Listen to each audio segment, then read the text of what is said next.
You are listening to The Vocal Technologist. Spoken tech for your ears. All right. It is early 2026, and if you work anywhere near tech and design, you know the pace of change. It feels less like a trend and more like being strapped to a rocket. With no parachute, yeah. And the material you've pulled together this time really confirms it. The central crisis in product development today isn't speed, it's relevance. Because AI just completely collapsed the execution pipeline. Right. It's made visual perfection cheap, instantaneous. So the question really becomes, if execution is basically free, what is a human designer actually worth? And for this analysis, which touches on so many themes we explore on, Product Thursdays, we have to go way beyond just software updates. Our mission here is to really understand the seismic shift that's happening. Designers either have to evolve into strategic partners or They risk being automated out of a job. That's why we've broken this down into 3 key areas. Yeah. First, the revolutionary new tools, the ones that are both enabling and endangering the profession. Then the sort of creeping crisis of craft that's happening inside companies. And finally, crucially, the specific path forward. How do you actually achieve measurable business relevance now? Okay, let's start with the tools, because that's what people are dealing with day to day. Yeah. On one hand, you've got the small practical wins. Sure. Like if you're in Figma all day, you probably celebrated that they finally refined the crop tool this week.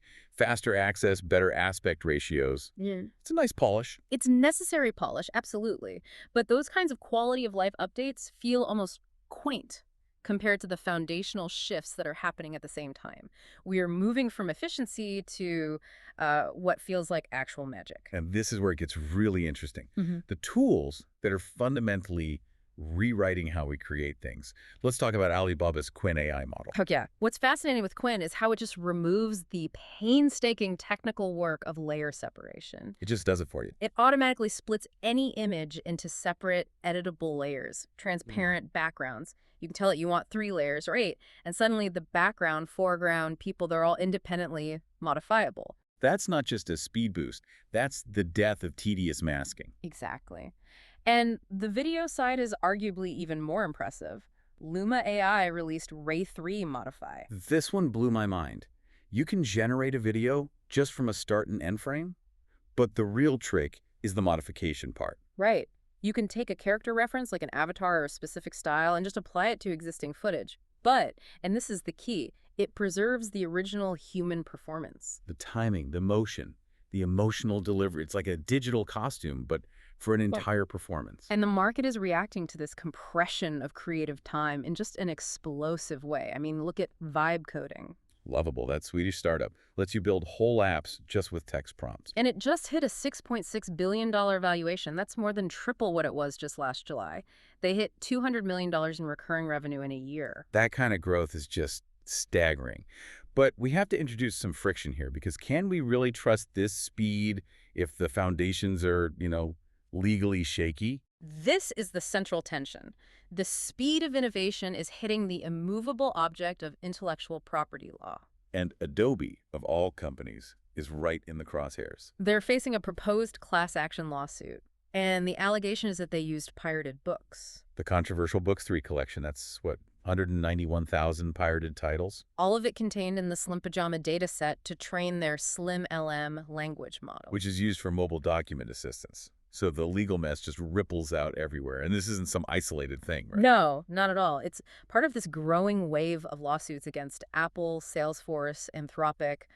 All of them are getting hit for using copyrighted material for AI training without consent or critically without compensation. So if we connect the dots here, if the engine of your shiny new tool is legally or ethically unstable, how can you possibly build a defensible career on top of it? And that question leads us directly into what some are calling the crisis of craft. Let's give it to that.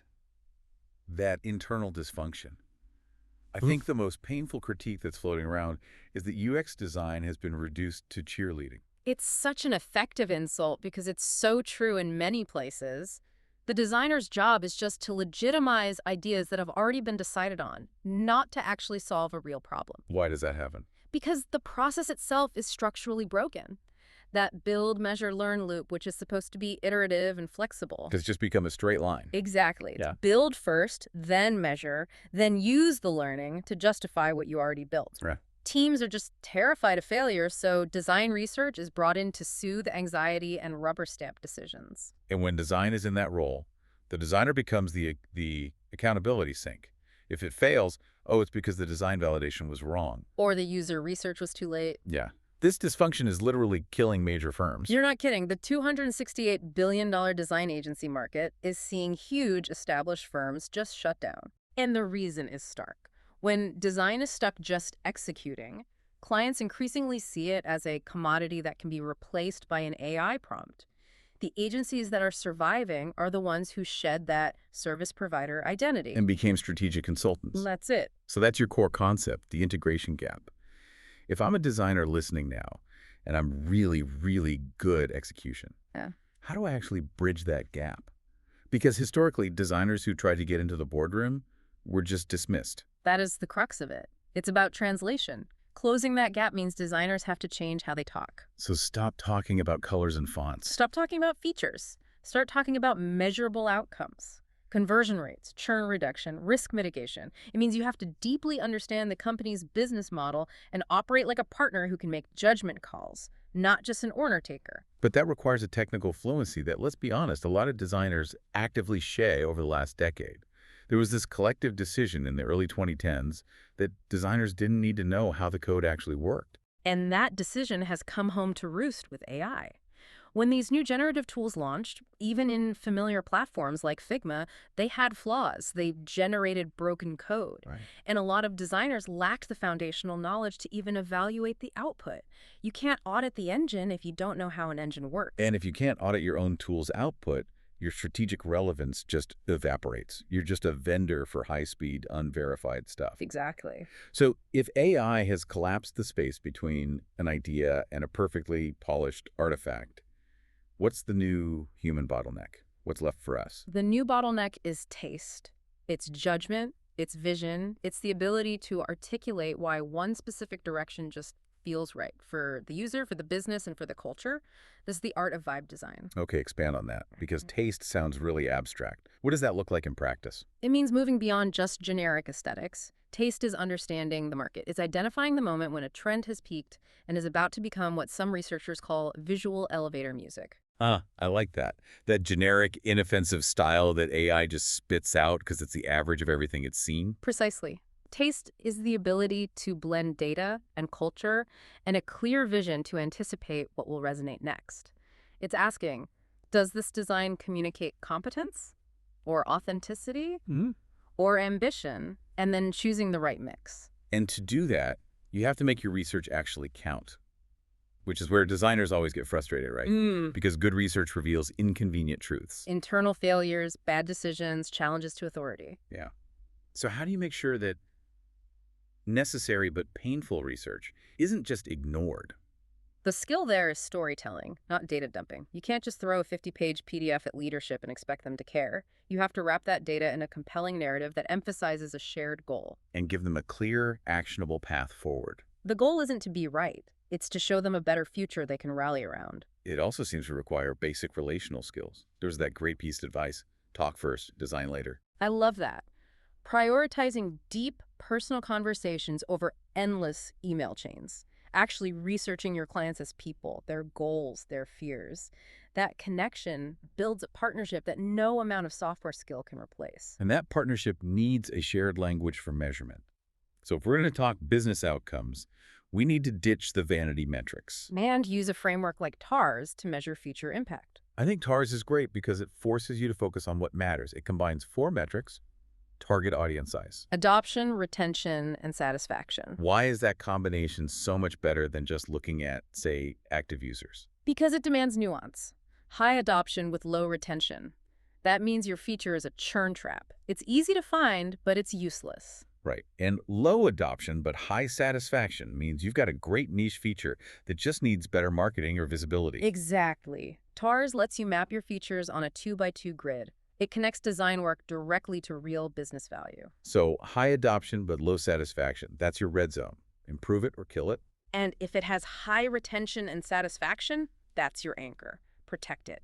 It moves design strategy out of subjective arguments and into quantifiable ROI. And we are seeing this play out in the real world right now. I mean, take the Tesla example. That's a pure design strategy failure. Total failure. The company was ordered to rebrand Autopilot and full self-driving. Because the branding was just misleading. It implied an autonomy the cars don't have. So now FSD has to be called supervised. It's a perfect example of design language being forced to align with reality. Bad design strategy leads to legal trouble and lost revenue. And on the flip side, you have design restraint being celebrated. Yahoo Mail's new UX. Oh, yeah. Their whole focus is on making the inbox feel calm again. Yeah. Cleaner visuals, refined typography, more space. And the integrated AI, but subtly, to handle high-friction stuff like scanning for essentials, not to grab your attention. It's a huge strategic choice. They prioritized user calm over feature density. It's the choice to subtract, not just add. And finally, on a bigger level, the departure of Gorden Wagener from Mercedes-Benz after 28 years.